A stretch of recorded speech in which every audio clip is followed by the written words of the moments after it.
This is Francesco Abruzzino with The Rogue Rant. Today I'm going to talk a little bit about cultural suicide or immigration. What do we want to do? And some of the challenges that somebody like Trump is going to have. And now that we have this quasi-hysterical effort to derail the election all through, well, hopefully it's all through. We're going to see what comes up. You got Trump in, and he needs to start his process of governance, which he has been. Actually, most people don't start it until they get in office. And as we've seen, he's been actively out there, actively saying, look, I'm the big guy. Obama's the lame duck. But one of the first issues on his list, out of many, he's actually got a few, but I wanted to look at it from an immigration perspective, both legal, illegal, and what he's got to do. Where is he going to go? On the legal front, you got stuff like what happened out of Walt Disney. Where several people were replaced with H-1B visa program workers, people with the same skill sets that were from India. They had to train these people, on the and put them through that whole process. On the illegal front, we see what you see on the screen with building the wall. That resonated well with all the people out there. And what we need to do to make that a physical reality and to curb the illegal immigration. Now, keep in mind, I'm not for coming down on legal immigration. My dad legally immigrated here from Italy. I have no issue with legal immigration. The process is illegal in the impact it's having on jobs and our society as a whole. Let's first conquer the Disney thing, though. There's about 30 of the 250 IT workers were fired out of Disney. It was a couple years ago. We all remember it. H-1Bs came in, same skill sets and everything. Well, now they're bringing this to court. And they're saying, look, Disney went out and hired these visa H-1B workers basically with the same skill sets and because they were discriminating against us. And that's what it came down to. They said that they chose these individuals because of their nationalities, their origin and race. I don't think they're going to win. It's a clever approach, but I don't think it's going to happen. More than likely, Disney hired them, and not for race, but for a couple other reasons, because they're cheaper than hiring American staff, and they complain less. They work longer hours. And I can tell you, I have a company too, a medical billing, and I did this with India. What I found is they were cheaper.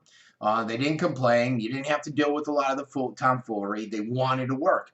The problem is that I ran into was the quality of work. The quality of work just sucked. It was horrible. I had to get rid of them. I lost a ton of money, half my revenues due to India and their quality of work just not being where it should have been.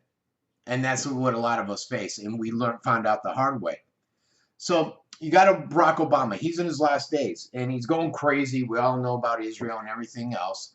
But what he's done is he's issued an executive action, basically offering extensions to these H-1B workers that would essentially give them and approve them to stay here even if they lost their work, and they could continue to strive towards getting their H-1B even though they do not have a job, which is just utterly bizarre.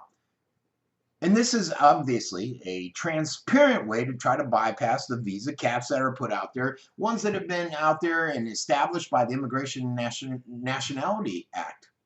And this is just a way for him to get around it. And so with this election of Trump, the times are changing. The people have spoken. Elections have consequences. And during his campaign, he made it clear that he stands on the issue of H-1Bs. He said it's neither high skilled nor immigration. These are temporary foreign workers that are imported from abroad for the explicit purpose of substituting or replacing American workers, essentially because they'll take a lower pay. He's onto it. He knows what it's all about. Not sure why my video is not playing for you guys there. So he set up this advisory panel of a bunch of CEOs to go out there and basically look at it and see what can be done to get this going. And they're taking a look at it. They're saying, okay, we're going to take a look at it and see what we could do about this whole immigration thing. And let me see if I can get you back on there. There we go. Had to move something and play. I'm having major screen issues. So let's skip that ad. All right, there we go. Sorry about that. So he's got these prominent CEOs that are coming on there, and one of them happens to be the CEO of Disney, which is very ironic, Bob Iger. And it's like, why the heck are you calling that guy out there, if anything? The other thing that they got to look at is the illegal front, and what are they going to do there? And there are a couple of barriers. You got the border problem. It's not as much physical as it is political, because we have policies in place that are just not being acted upon or enforced. And there's nothing more political than Obama's de facto catch and release program that he has on basically going, where we're saying anyone outside of Mexico that makes it across that border, they can stay here, they can stay with close family. They just got to come back in a few weeks and go through the court process, and then they don't show up. What a surprise. And even people from Mexico are being allowed in if they're saying that they have some kind of credible fear and they need to seek asylum here. They're basically saying, okay, you can come on in. And 80% of the apprehended illegals that have been released into America,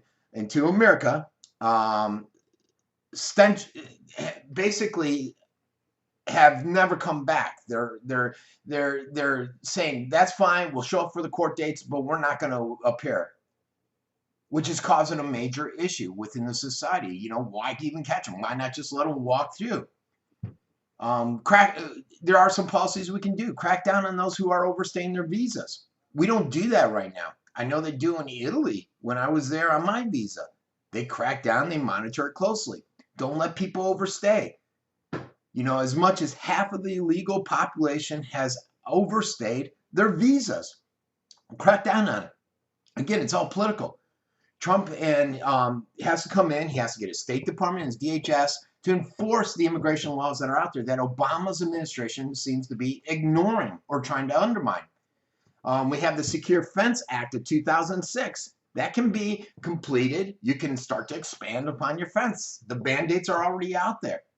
Exit visa system mandated back in '96. It's been remandated 7 times. It can be instituted. It's not being instituted. A crackdown on businesses that are hiring illegals. You're not seeing that. Mandate that. That was something that was mandated back in '96 with the immigration law. It was gutted unilaterally by Obama. Why not kick that back into place? Sanctuary cities. This is something that's been ignored by the Justice Department. It's basically, they're being funded. We're saying, here's some money, you're a sanctuary city. And when you got a lot of people like Chicago's Emmanuel saying, well, I'm not going to listen to Trump. Mine's going to remain a sanctuary city. Pull that funding. Say, fine, you're not getting that funding that's in place for you to be that sanctuary city. See how you like those apples. The State Department, they routinely refuse to pressure countries that take back their illegals. Why not pressure them? Why not go to Saudi Arabia and say, you know what, you're the one that started this whole damn proxy war in Syria and in Yemen, and that's leading to a lot of these refugee crises. Iraq, you got a camp for refugees that can fix up to 1 million with air-conditioned tents. They haven't taken in one. Why are we taking them in here? Refugees are here temporarily until their situation gets better and they can go back to their country when the war is all over, this genocide is all over.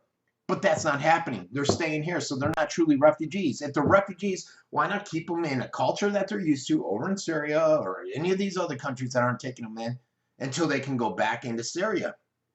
Think about it. The other aspect of the borders on insanity. What's happening is they're expecting, it's a lot like over in Europe and Germany and some of these countries and Italy.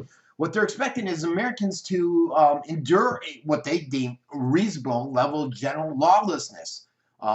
Serious crimes, don't worry about it. Domestic terror, you got to accept a little bit because we want to be multicultural. We want to be a diverse people. Do we really want to do this? Is this self-inflicted cultural suicide? Think about it.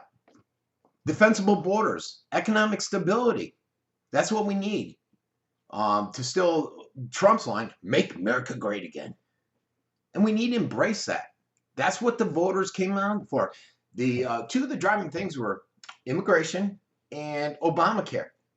They didn't like the way we were going with immigration. You could check on that. And this is across the boards. This isn't just right or left. This is both right and left coming together saying we don't want it. We need to be proactive on border control. And the sooner, the better. This has been Francesco Abruzzino with the Uncensored Report.